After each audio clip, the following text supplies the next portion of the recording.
Morning, everyone. Good morning, Rabbi. We're learning Mishnah Yoma. We're up to Mishnah Beis. Parak Aleph Mishnah Beis, chapter 1, Mishnah 2. Okay, so the first Mishnah began with how we separate the week before Yom Kippur, we separate the Kohen from his house. Mishnah Beis says like this, Kol Shivas Hayamim, during those 7 days, Hu Zerek As Hadam, he sprinkles the blood. The blood here referring to the blood of the carbon tamid. There is a daily sacrifice of a lamb that's brought as a burnt offering, brought every day, once in the morning, once in the afternoon.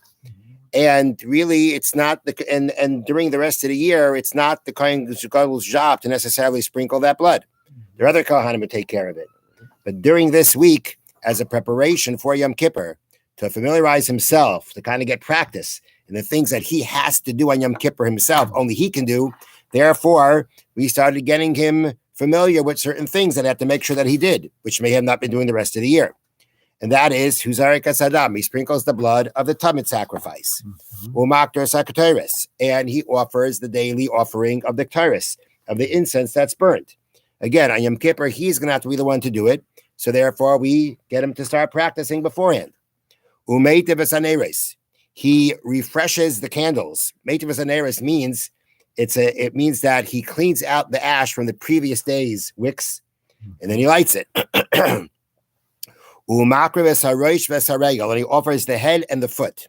The head and the regal means the hind leg.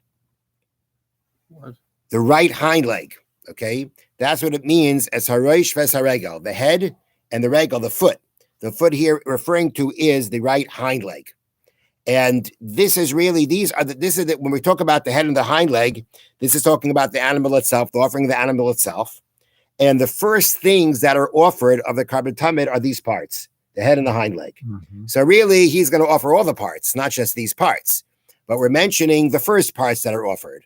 And the point is that, again, being that he's going to have to be doing this on Yom Kippur, beforehand, we get him into the practice of doing it.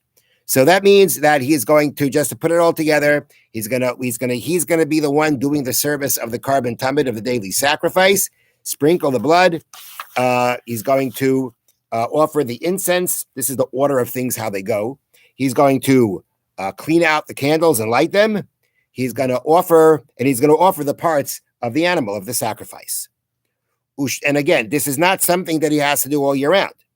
Usha'ar kalayamim, and for the rest of the year, Imratza lahakriv, makriv. If he wants to offer, he offers. Now, what that means is like this. The Kohanim who did the service in the Beis HaMikdash were divided into what's called Chaf Dalad B'Shmaris, 24 watches, 24 groups. And they would be there for a week and then rotate. And typically they were there twice a year. Now, what happens then is that there's a specific mishmar, a specific group that's there. The group divides itself up accordingly, and each day there are designated Kohanim to do what they're supposed to do. If the Kohen Gadol walks in one day and says, I'm doing it, they can't stop him. If another Kohen comes, maybe they could stop him because they have the rights to it. But if the Kohen Gadol comes, they can't stop him. That means in Ratzal Akriv Makriv. If he wants to offer, he offers. Kohen Gadol Makriv Chelik B'Rosh, because the Kohen Gadol offers a portion, meaning offers any part of the sacrifice at the head, meaning he comes first. If he wants to, he offers.